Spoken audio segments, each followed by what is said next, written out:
আসসালামু আলাইকুম ওয়া রাহমাতুল্লাহি ওয়া বারাকাতুহু। সম্মানিত তাওহীদের জনতা, কেমন আছেন?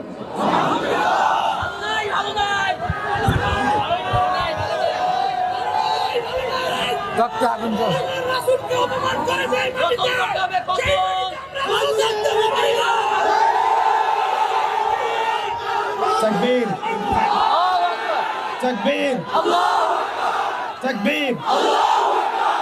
বিসমিল্লাহির রহমানির রহিম। আলহামদুলিল্লাহ নাহমাদুহু ওয়া নুসাল্লি আলা রাসূলিহিল কারীম, আম্মা বা'দ। সম্মানিত তাওহীদের জনতা, আপনারা সকলেই জানেন যে আমরা কি উদ্দেশ্যে এখানে একত্রিত হয়েছে। আল্লাহ রাব্বুল আলামিনের দরবারে আমরা লাখো কোটি শুকরিয়া জ্ঞাপন করছি যে আল্লাহ রাব্বুল আলামিন আমাদেরকে আরো একবার শাপলা চত্বরে আসার তৌফিক দিয়েছেন। এই শাপলা বাংলাদেশকে ঈমান এবং কুফরের মেরুকরণে বিভক্ত করে ফেলেছে।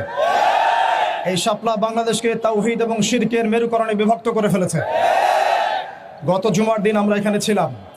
আমরা কি দাবি উত্থাপন করেছি সেটা আমাদের প্রশাসন সরকার খুব ভালো করেই জানেন, কিন্তু বিগত 7 দিনে আমরা এর বিরুদ্ধে কোনো রকম ব্যবস্থা গ্রহণ করতে দেখি নাই।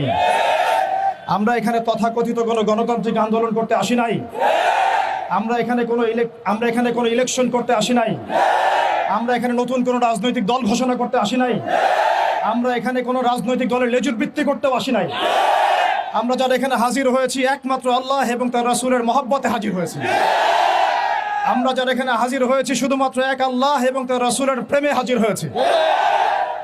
আমরা বাংলাদেশের মধ্যে খেয়াল করে দেখছি অভ্যুত্থান হচ্ছে, সংবিধান সংস্কার হচ্ছে, নতুন রাজনৈতিক দল গঠন হচ্ছে, ইন্টারনাল অনেক মিটিং হচ্ছে, অনেক মিছিল হচ্ছে, পলিসি মেকিং হচ্ছে, এবং আমরা দেখছি নির্বাচনের প্রস্তুতি চলছে।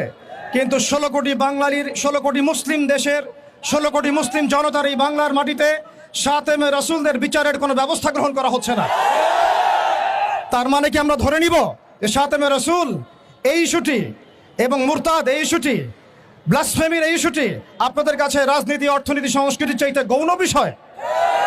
আমরা কি এটা ধরে নিব যে রাসূলুল্লাহ সাল্লাল্লাহু আলাইহি ওয়াসাল্লামের শানের খেলাফ কথা বলা, তার বিরুদ্ধে বক্তব্য দেয়া, লিখনি স্থাপন করা এবং তার বিরুদ্ধে অবস্থান নেওয়া, এটা আপনাদের রাজনীতি, অর্থনীতি, শিক্ষা, সংস্কৃতির চেয়ে বেশি গুরুত্বপূর্ণ? যদি এটা আপনারা প্রচার করতে চান এবং এটা প্রমাণ করতে চান, তাহলে বাংলার তাওহীদের জনতা কিন্তু চুপ করে বসে থাকবে না। তাওহীদের জনতা, আরেকটা বিষয় আমি স্পষ্ট করতে চাই, সেটা হচ্ছে বাংলাদেশে কেউ হিন্দু হোক আমাদের কোনো আপত্তি আছে?